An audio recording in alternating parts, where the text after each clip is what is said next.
Olá, seja bem-vindo ao Espaço Aberto para a Saúde, o programa que leva até você informações sobre saúde e qualidade de vida. No programa de hoje nós vamos falar sobre aleitamento materno. Segundo a Unicef, embora seja um ato natural, o aleitamento materno nem sempre é fácil de ser praticado. Hoje em dia, devido à correria de várias coisas que acontecem na vida moderna.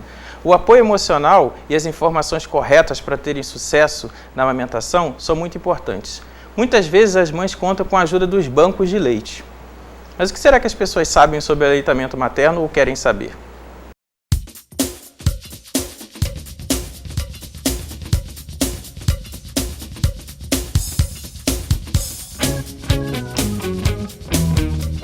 O Banco de Leite Humano do Hospital Universitário Antônio Pedro tem como, por objetivo, promover a saúde da mulher e da criança por meio de iniciativas de integração com um trabalho diferenciado, de modo que reforce tanto a autoestima da mãe quanto a garantia de uma boa alimentação para o bebê. No programa de hoje, nós temos aqui como convidadas a enfermeira Maria Bertila, responsável pelo Banco de Leite, e a Cecília de Paula Monerá, residente multiprofissional do Hospital Universitário Antônio Pedro. Então, sejam bem-vindas ao programa. Agradeço a presença de vocês aqui hoje. Obrigada pela oportunidade de a gente poder estar apresentando o trabalho da gente no Banco de Leite Humano e estamos prontas para responder as perguntas. Então, Bertila, por que o leite humano é tão importante para o recém-nascido? O recém-nascido, a partir do momento que ele nasce, esse primeiro contato com a mãe, né, o mais precocemente possível, e quando a gente inicia o aleitamento materno mais cedo, principalmente naquela primeira hora, a gente consegue sucesso na questão alimentar para a criança, para que ele consiga, para que ele tenha sucesso, né, na prática do aleitamento materno, é necessário esse contato prévio e ele possa deslanchar com o aleitamento materno exclusivo até os primeiros 6 meses e complementar até os 2 anos. Então, assim, um dos benefícios do aleitamento materno nessa fase é a questão da diminuição das possibilidades de doenças infecciosas, principalmente as doenças diarreicas, respiratórias, as alergias, né? A criança que é amamentada, ela tem uma fonação melhor, ela tem uma dentição melhor, né? Ela consegue ser uma criança mais equilibrada emocionalmente. Isso já tem dados, já tem estudos mostrando, né? São inúmeros os benefícios e cada vez mais a gente vem descobrindo os benefícios para o recém-nascido, para a mãe e para a sociedade, né? Nas questões de aleitamento materno. Poderia falar um pouquinho para a gente sobre esses benefícios para a mãe? Os benefícios para a mãe, elas variam tanto na questão biológica, né, quanto na questão emocional, assim como para o bebê também, né? Aquele bebê, como eu estava falando logo desde o início, que teve esse contato prévio com a mãe na sala de parto, quando ele foi iniciado o aleitamento materno, em contato com o peito, né? Bem precocemente, essa criança, além de ter mais facilidade para ter sucesso no aleitamento materno, né, ele vai ter uma interação, ele vai se tornar uma criança mais bem preparada para se ajustar à questão da sucção, né? E, por consequência, a respiração. Ou seja, se ele teve algum problema naquele momento do parto, né, esse problema se torna transitório, ele consegue vencer com mais facilidade do que aquela criança que foi afastada do mundo. Mas ajuda a mãe em alguma coisa? Então, voltando à questão da mãe, né? No momento que a gente tem essa facilidade, esse benefício para a criança, a gente automaticamente está beneficiando a mãe também, né?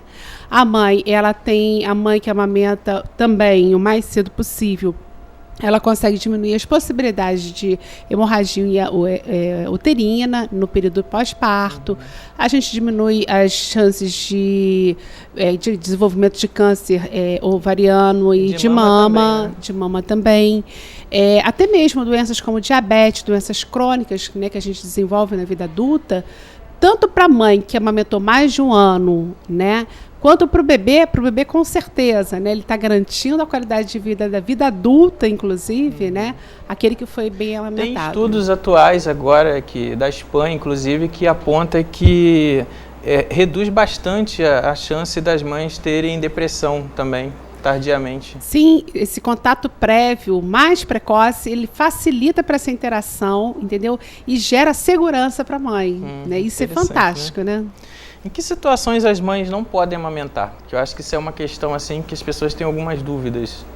Então, as situações que as mulheres não podem amamentar, o que se tem de dados, geralmente são mulheres portadoras do vírus HIV, né? Ou HTLV1 e TLV2, né? Ou mulheres em situações com algum tipo de doença viral em fase aguda, assim mesmo, dependendo da fase aguda, isso é transitório, tá? Não é definitivo. É só questões de dias que ela vai ter que interromper o aleitamento materno. E o uso de alguns medicamentos, né? Só que hoje em dia a gente já entende, já se sabe que você pode administrar os medicamentos de determinada forma que não haja necessidade de interromper o aleitamento materno, né? Você pode esperar mais 2 horas, ajustando as doses, ou se aquela dose mesmo um pouco mais elevada, você consegue esperar um pouco mais. Desprezar um pouco daquele leite, depois ofertar o peito e tal. Então, assim, hoje em dia são poucos os medicamentos realmente que é necessário a interrupção do aleitamento materno, tá? E como, Bertila, ou Cecília, não sei, como funciona fala um pouquinho pra gente como funciona o banco de leite lá no Hospital Universitário. Você está atuando lá, isso? Então, estou atuando lá como residente, né? Faço essa parte, né, como enfermeira mesmo. E o banco de leite, ele é para doação, né? A doação é recebida para as crianças que estão na UTI neonatal. E lá passa por um processo de pasteurização. E também é feito o atendimento às mães que têm alguma dúvida ou que estejam com algum problema. Então, assim, mesmo que sejam mães que não foram atendidas no Antônio Pedro, que não tiveram seus bebês lá, podem procurar o banco de leite para sanar essas dúvidas e até mesmo alguma dificuldade que tenha. E uma mãe que queira ser doadora de leite, como ela faz? Então, ela entra em contato com a gente, a maioria das mães entra em contato pelo telefone, e a gente passa as orientações, ou a enfermeira vai na casa, na rota, né, que a gente tem a rota do banco de leite, faz o cadastro e vê se essa mãe realmente está apta a ser doadora, ou às vezes quando ela vai para alguma consulta lá no banco de leite, tirar alguma dúvida, que a gente vê que realmente essa mãe pode ser doadora, a gente já capta essa mãe, faz o cadastro e depois inclui ela na rota. Quanto ao leite dessa doadora, é feito algum exame no leite, alguma coisa assim, ou é só pelo perfil clínico, como a enfermeira Bertila falou? Então, a princípio, ela tem que estar com os exames em dia de VDRL, sífilis, né, hepatite e HIV. Estando tudo negativo, ela já está apta a ser doadora. E depois, no processo de pasteurização, esse leite é também analisado. Mas, no caso, essa possível mãe doadora, é ela que apresenta os exames ou vocês é que solicitam esses exames? Não, elas que apresentam, porque esses exames já são feitos no pré-natal. Ah, tá. Isso geralmente aí pede os últimos exames do pré-natal e a gente faz uma cópia e fica com essa cópia lá no banco de leite. A Bertila quer acrescentar uma... Hoje em dia, na verdade, assim, quando a gente faz o cadastro da possível doadora, faz a avaliação da doadora, a gente analisa esses exames, né? E, inclusive, o hemograma, né, que a gente tem que avaliar também o hemograma. E esses exames são os exames do último trimestre da gravidez dessa doadora, que já é puérpera, não é mais gestante, né? Então, o que acontece? Se essa doadora, se essa mulher resolve se tornar doadora depois de muito tempo, mais de 6 meses desses exames, a gente refaz esses exames, a gente faz a solicitação e atualiza, né? O banco de leite lá, ele atende quantas mães, assim? Mães, na verdade, bebês, né? Quantos bebês mamam no banco de leite? Olha, eu levantei o 2013, eu fiz um levantamento de atendimento, não são doadoras, de atendimento dentro do banco de leite de 220 famílias. Eu falo famílias porque a gente faz trabalho também com o pai, com a avó, com a mãe, o bebê, né, a vizinha. Né? Então, esses atendimentos não incluem somente ter acesso ao leite, né? Não. Materno. A questão... E sim, são várias... Fala um pouco para a gente dessa parte de orientação, acompanhamento. Então, nós orientamos, fazemos o nosso trabalho, a gente atende desde orientação para a amamentação, ou seja, aquela mulher que não tem dúvidas, não conhece absolutamente nada, não foi preparada para amamentar, quer saber, muitas vezes gestante, né? A gente faz um trabalho do desmame também, aquela mulher que tem dificuldade de fazer o desmame. A gente trabalha com mulher HIV, que também tem que fazer inibição. As mulheres que têm transtornos de aleitamento materno, ou seja, problemas para amamentar ou oriundos de uma amamentação mal feita, né? Ou um tratamento mal aplicado, e a gente faz esse acompanhamento também. E a gente, geralmente a gente trabalha não só com a mãe, mas também trabalha com a família. Né? Hoje, inclusive, a gente tenta agregar a família dentro do banco de leite, né? No sentido de orientar e tentar descobrir o equilíbrio, porque a amamentação ela demanda muito mais dar o peito, né? Muito mais que simplesmente dar o peito, né? Não é só isso. É todo um equilíbrio doméstico e a gente tenta intervir no sentido de... Você falou um termo técnico aí que o pessoal de casa pode não saber, que você falou da inibição, no caso da mãe que tem HIV. Essa inibição seria o quê? Ela não pode? Então, é a mulher que não pode amamentar e a gente precisa interromper a lactação. Então, a gente faz um tratamento sem uso de medicamento. Se chama inibição da lactação, exatamente. Tá. A gente estimula, mas também inibe quando é necessário. Então, e qual a forma correta para se coletar o leite materno? Como é a forma correta? No caso, as mães em casa, como a Cecília falou, tem essa coisa da rota, é uma enfermeira que vai lá coletar esse leite, ou a mãe mesmo pode coletar o leite? Quando ela coleta, Jorge, como ela faz? O que acontece? Geralmente, essas mulheres elas fazem um contato prévio com a gente no banco de leite. Ou através do telefone, ou procurando, ou... alguma informação. A gente sempre pede um contato prévio da própria doadora. Não adianta a avó achar que a neta tem que doar o leite, ou o pai achar que a esposa tem que doar o leite. Tem que ser a própria, dizendo que quer ser doadora. A gente faz as orientações básicas por telefone em relação a preparar um recipiente de vidro de alimento industrializado, como maionese, Nescafé, Nutella. Tem vários produtos alimentícios de vidro com tampa plástica. E aí a gente ensina a tirar aquele tampão da tampa plástica, tirar toda a parte de etiqueta, cola desses vidros, lavar bem lavado, ferver durante 15 minutos e fazer a coleta do leite ali, identificando nesse frasco a data e a primeira coleta que foi feita. E armazenando esse leite dentro do freezer ou do congelador. Mas no caso, você falou dessa preparação toda do frasco, do material. E da técnica de coleta em si, existe algum segredo? Ela utiliza uma bombinha, ela utiliza a mão? Não, de preferência a gente faz uso da mão, a gente ensina a mulher a fazer a coleta e a massagem com a mama e a retirada do leite com a própria mão, porque o uso de bombinhas, né, de qualquer outro tipo de artefato, é mais um material para ser esterilizado, é mais um material para ser cuidado, né? Além de que geralmente essas bombinhas elas não preparam muito bem a mama para fazer a retirada. Uma coisa que é muito interessante também que as pessoas perguntam sobre a mama engurgitada, né? Aquela mama cheia que não sai o leite. Faz o que, no caso, a mãe que tem esse problema? Que tem dificuldade de tirar... geralmente é uma situação difícil quando você está com uma mama muito engurgitada, manipular uma mama dolorida, de uma maneira geral, as mulheres reclamam muito. Né?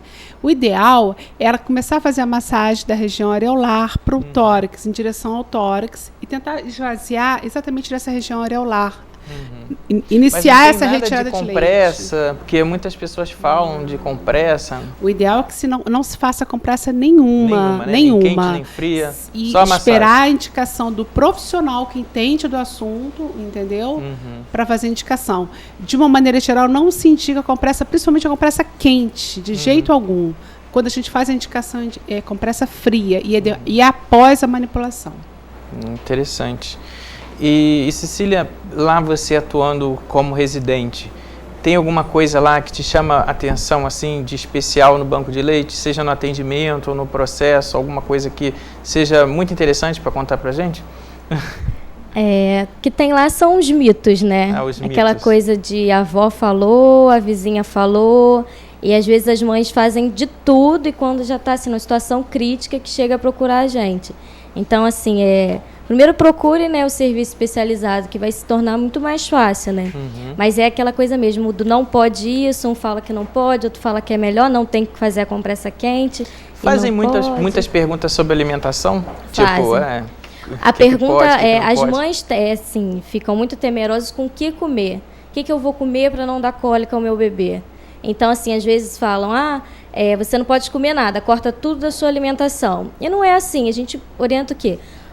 O que você comer, observa se aquilo vai dar cólica no bebê. Às vezes a pessoa comeu uma coisa a vida inteira e agora vai ter que se privar daquilo, e às vezes nem é aquilo que está dando cólica. Então, comeu alguma coisa, observa como que vai ficar o bebê. Então já é aquela ideia de que a mãe consumindo algum alimento iria estar causando problemas no bebê, passado pelo leite, esse alimento que ela está consumindo. Algumas coisas sim, que elas ficam muito em dúvidas, mas elas mesmas identificam alguns alimentos que causam isso no bebê. E aquele mito ou aquela história de que a mãe tem que comer determinadas coisas para dar mais leite?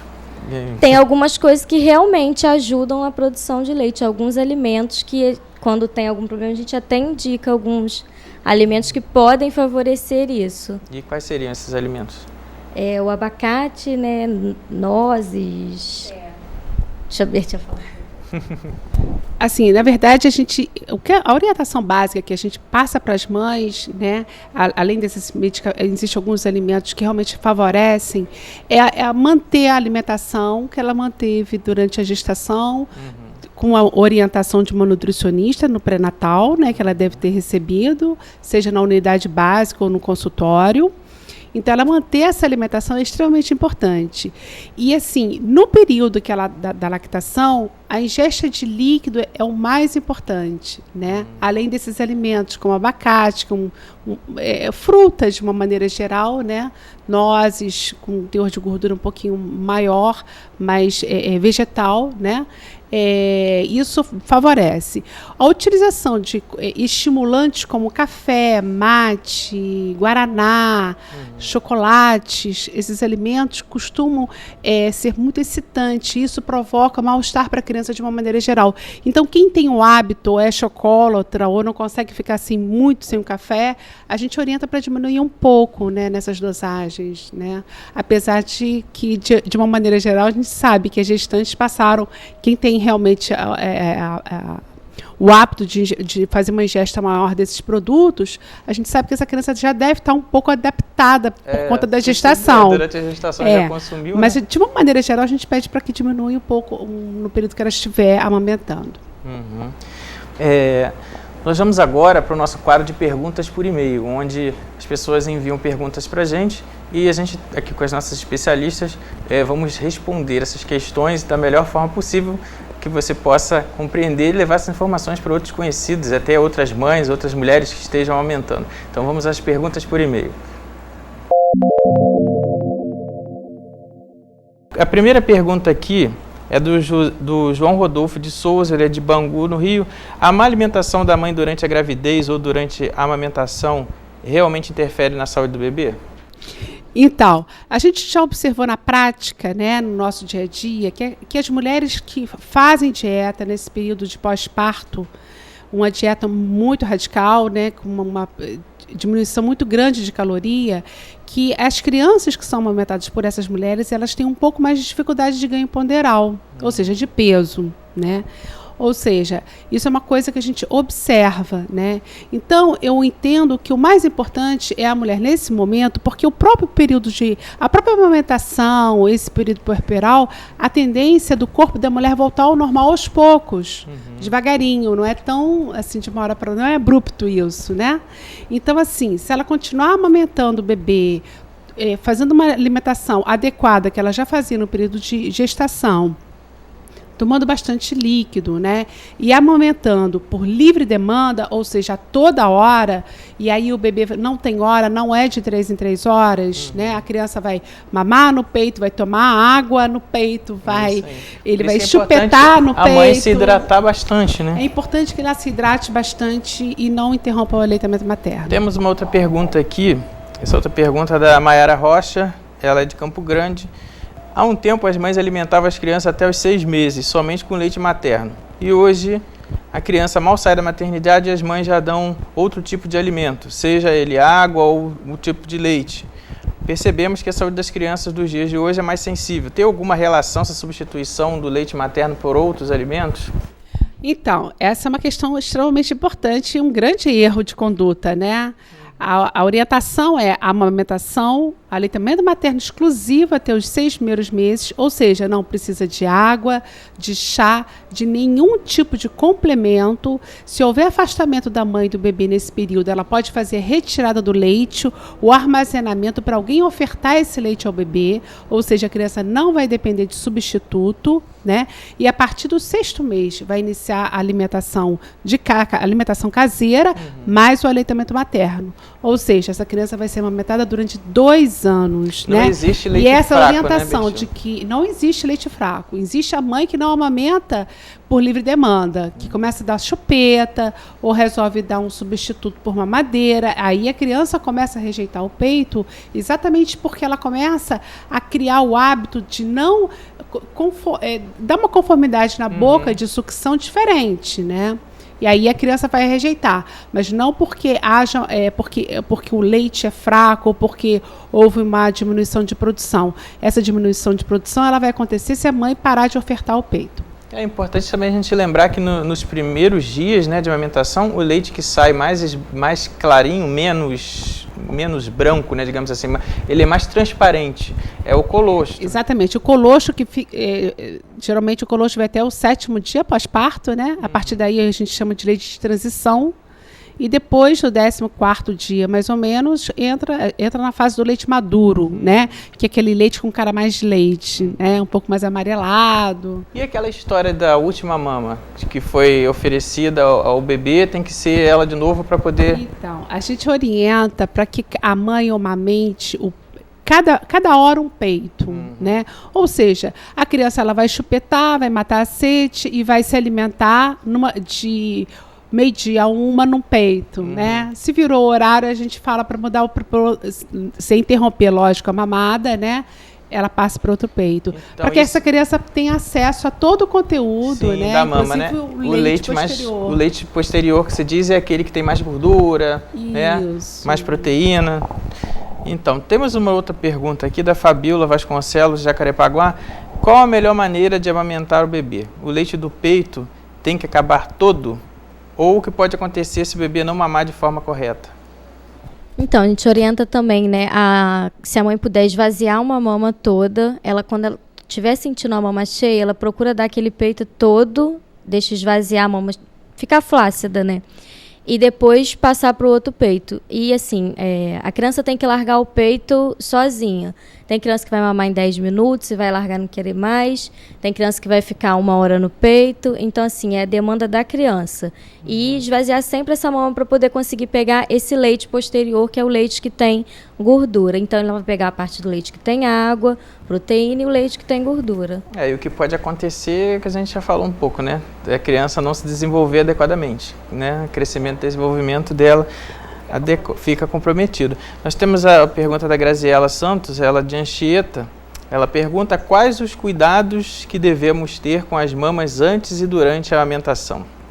Então, a gente sempre orienta as mães a passar o próprio leite no mamilo para poder evitar fissuras e pegar sol. Nada de esponja, nada de sabonete, creme, hidratante. Água quente também é contraindicada, então a gente orienta ela na hora do banho. Água quente, né, nas costas, não diretamente no peito. E o próprio leite é assim, a melhor forma de curar o que tem, se tiver alguma fissura, algum machucado. A Glaucia Batista, de Campo Grande, pergunta quanto tempo dura o leite depois de retirado? Depois de algum tempo ele perde os seus nutrientes? Sim, se essa mãe quiser ordenhar esse leite para dar ao seu bebê depois, ele dura 12 horas na geladeira, né, e acondicionado de forma correta, né, nesse frasco de vidro e tampa de plástico, e 15 dias na geladeira. 15 dias até, então é importante. 15 dias no freezer. No freezer? Ele é congelado, então? Congelado, 15 dias e freezer. 12 horas na geladeira. Mas nesse caso, a mãe retirando em casa, ela não está fazendo esse processo de pasteurização que vocês no banco de leite fazem? Não, o processo de pasteurização ele é feito para os bebês da UTI. Da UTI. Isso, em casa ela vai tirar o leite e vai dar para o próprio filho, então não precisa passar por esse processo. Interessante, Cecília. Vai complementar? Jorge, em relação a essa questão, que é muito importante a gente reforçar, que o leite da própria mãe é para o filho dela. Ela não pode dar esse leite para uma outra criança. para esse leite ser ofertado para outra criança, ele tem que passar pelo processo de pasteurização. E também pelo banco de leite. Não, a pasteurização ela acontece no banco de leite. Sim, mas estou dizendo assim, toda aquela avaliação, aquele processo todo, né? É isso. Então, a Lucimar Rodrigues, de São João de Meriti, pergunta que a gente já respondeu, mas a gente poderia falar mais um pouco. Existe leite fraco? Não existe Talvez leite confusão fraco. Com colostro, né? Mas a leite confusão mais com forte. exatamente, né? As pessoas têm o hábito de achar que o colostro não é eficiente, né? É exatamente aquilo que a criança precisa, tá?